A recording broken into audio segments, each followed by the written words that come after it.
Everyone, I'm Jack, and I'm Jack, yes, and this is Rita, Suzanne, Ashley, and Katrina, yes. So before we start our topics today, I would like to show you a picture, this one, and I have a question to ask you guys.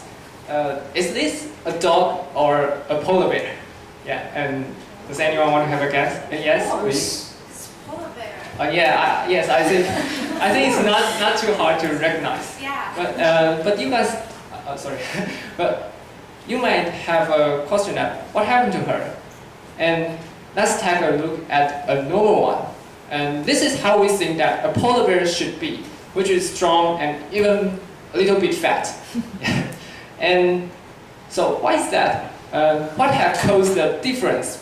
And what have made the left one in a very bad shape and look like a bag of bones? So I think most of you may got an answer in your mind. It's global warming. So this is what we want to talk about today, how global warming affects polar bears. And the subtitle is, do we really need to say goodbye to polar bears? And our presentation contains about 3 parts.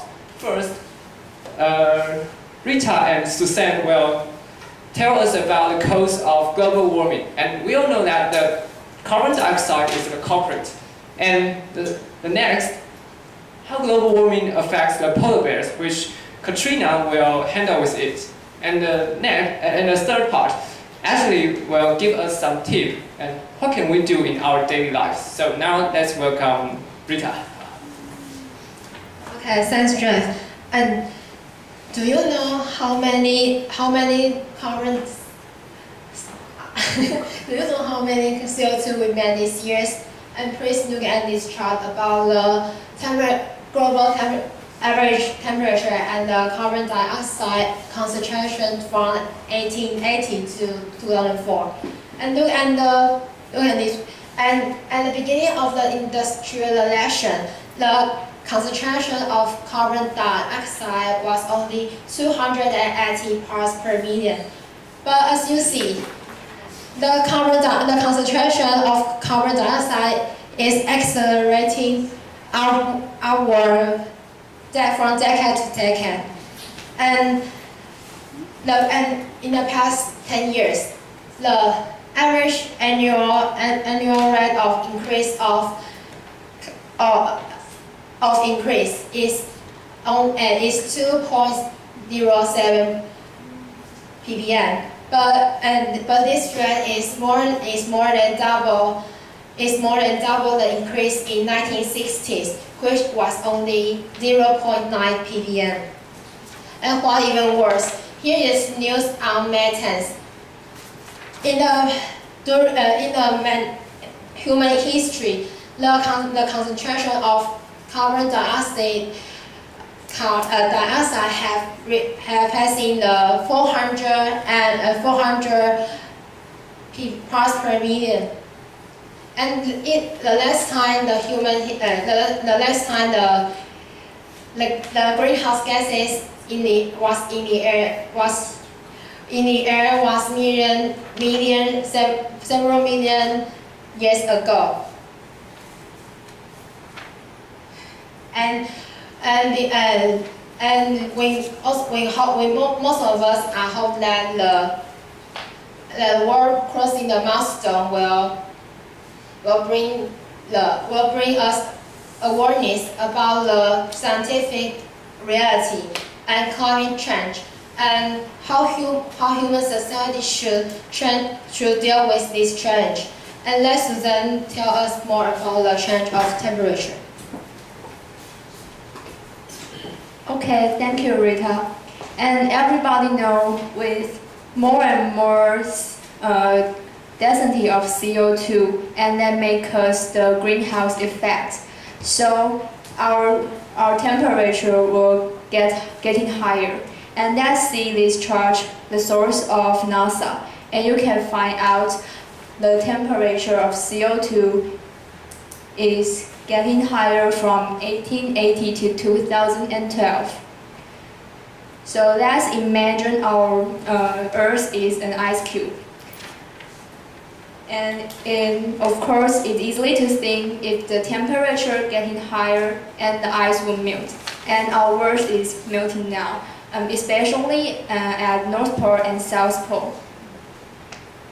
And in this picture, and you can actually see that the white part is the sea ice, and which you can compare with 1950 to 2050.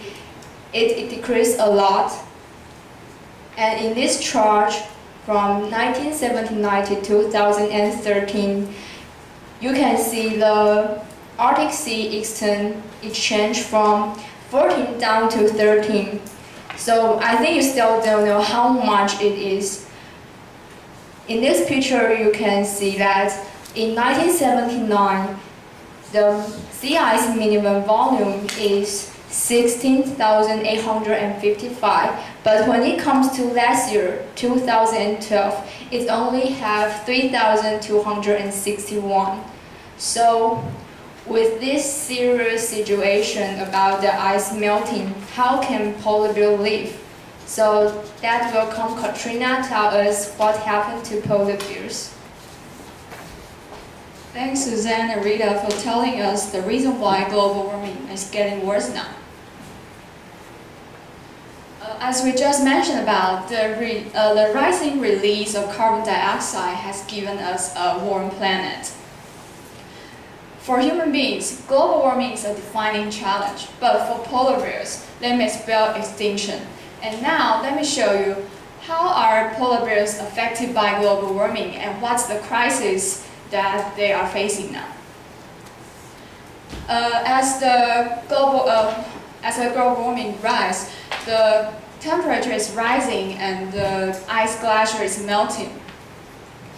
Polar bears live on sea ice, but now their habitat is vanishing. Arctic sea ice is getting dense and thinner now. In this picture, you can see it contains 6.7 million square kilometers in 1984, but it only has 3.4 million square kilometers in 2012. It almost have 2 times less than 20 years. And in this picture, Arctic sea ice is getting thinner. You can see, you can see in 1980, it has 9 feet it depths 9 feet. But in 2005, it only depths 3 feet. The decreasing level counts 3 times in 20 years. Sea ice is really important to polar bears because they live on sea ice and they. But now sea ice is getting less and thinner, so it means that they have to swim further to hunt. And in average, polar bears need to swim hundreds of kilometers to find food. And sometimes they even drown because they cannot find ice floe to take a rest. So, simply put, global warming that the temperature rise and then ice floe is melting and polar bears lost their habitat. There are only 20,000 to 25,000 polar bears left in this world. If we don't take action now, they may become extinction by 2050. And now let's welcome Ashley to tell us more. Thank you, Katrina. Right, so by now we all know that global warming is killing the polar bears. And guess what? You and I are all murderers too. So now I'm going to talk about that, how the things we do in daily life affect global warming and what changes we can make. First, let's take a little quiz. Do you take out the plug to your computer after using it? Yes. Mm-hmm. How many plastic bags and disposable chopsticks do you use in a day? And at what temperature do you set the air conditioner? 23, 18? Well, the more we freeze, the less ice for polar bears. Yes, he's very angry at these behaviors. So I'm going to talk about what changes we can make and how it can help the polar bears. Well, switching off your device won't actually turn its connection with the electricity off. Instead, it just turns it into a standby mode. So we need to really take out the plug to stop the electric flow. And the electric flow turn off and on is 1 watt to 50 watts. Now, 1 watt doesn't sound like a lot, but if you have 20 devices in your house, then that would be 20 watts altogether. And the disposable chopsticks and plastic bags we are overusing are making massive pollution too. The disposable chopstick we use in Taiwan each year alone can go around the world for 46 rounds. And well, that's a really big number, and we Taiwanese should seriously consider to bring our own tableware. Although it's a bit inconvenient, but you'll feel good about it.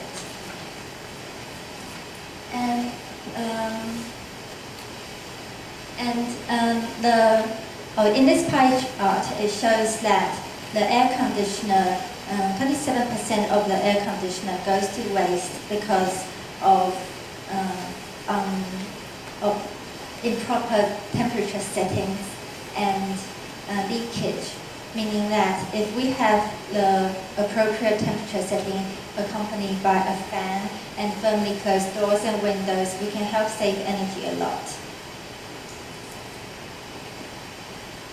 So from these above tips, we know how to save energy and keep peace with the polar bears. For a summary, let's give the microphone back to Jim. Thank you, Ashley. And in the last, I want to share with you a paragraph from James Cameron, the director of the Avatar. And this is what he said.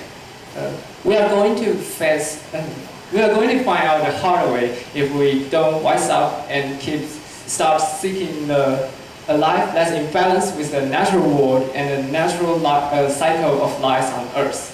And he said so on the premiere of the Avatar in London.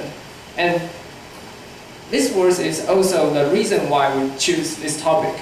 We want to remind you that global warming is still ongoing now, but the media in Taiwan paying no attention on it doesn't mean that it's not important. On the contrary, it does play an important role in our future.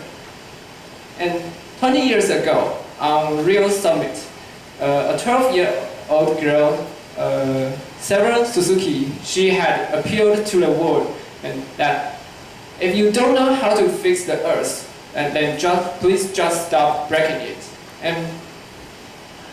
But let's take a look at nowadays.